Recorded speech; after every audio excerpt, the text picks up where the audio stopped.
Okay, good morning. Welcome to Virgin Media Engineering. This is the Eagle Port Lab in Birmingham, and I'm Steve.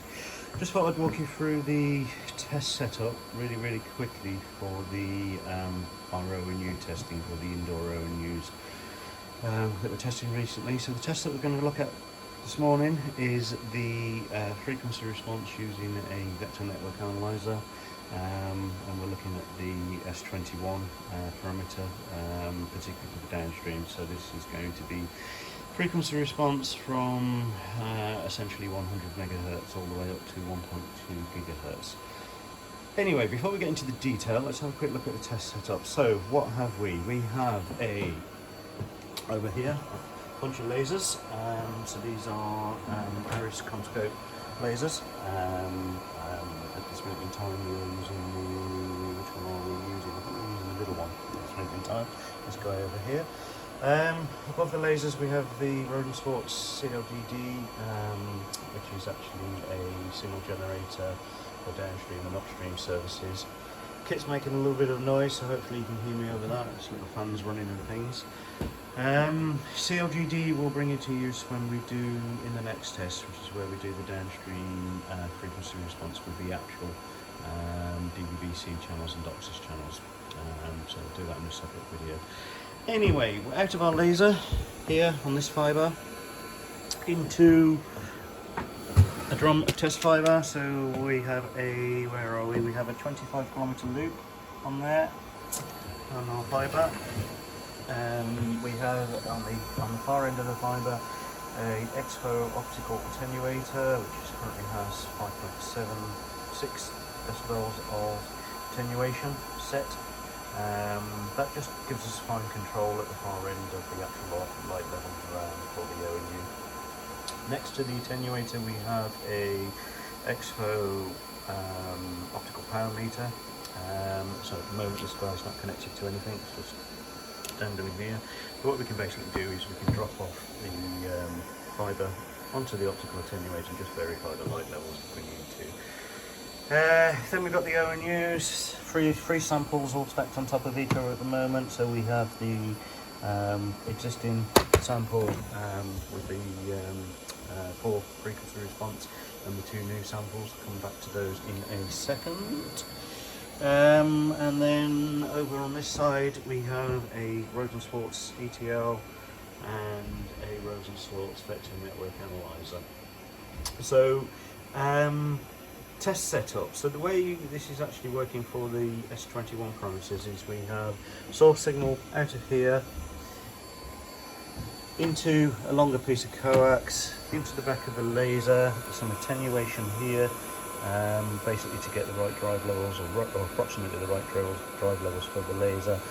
Obviously then we turn that into light and down to the ONU. It speaks for itself there really. On the receive side of the vector network analyzer, this cable here, this is straight out into the ONU with a push fit F connector. So in terms of calibration, what we've actually done here is these 2 ports have been calibrated to each other to null out the cable and the attenuators that go over to the laser. So essentially this is our 0 dB calibration point here, right at the back of the laser. So in terms of frequency response, what's actually in the test setup?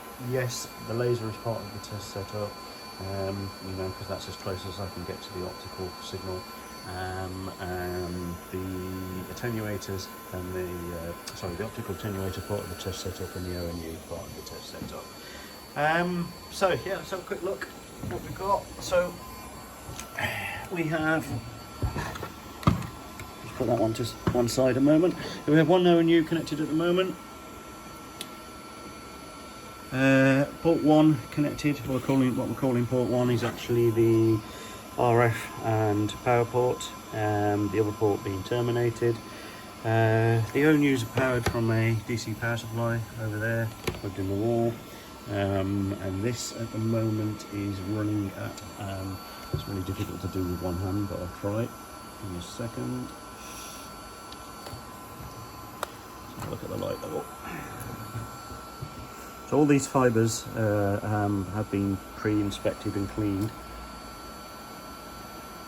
So I know that we can chop the fibres around and move things about at the moment. So just barreled that through to my light meter. Unfortunately my optical power meter has an SC connector on the back, so we have to use an adapter in the middle. But light level at the moment is, yep, minus 0.12 dBm. So yeah, pretty good. So try and do this again with one hand, drop that into the ONU. Apologies for the shaky phone. Back in the ONU. Just going to cap off my light meter. Bear with me. And we have a frequency response. And as you can see at the moment, that trace says fail. So that's only because my limit check lines are in the wrong position. So what I'm going to do is I'm just going to make an adjustment on that. Get those limit lines just in the right place.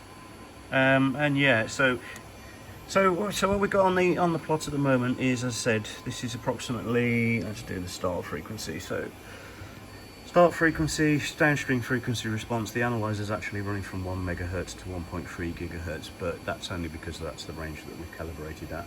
But obviously, you know, marker 1 there at the top of the screen, it's really difficult to see. There's the markers, marker 1 there, currently measuring minus, trying to keep the phone really still guys, sorry, minus 3 dB.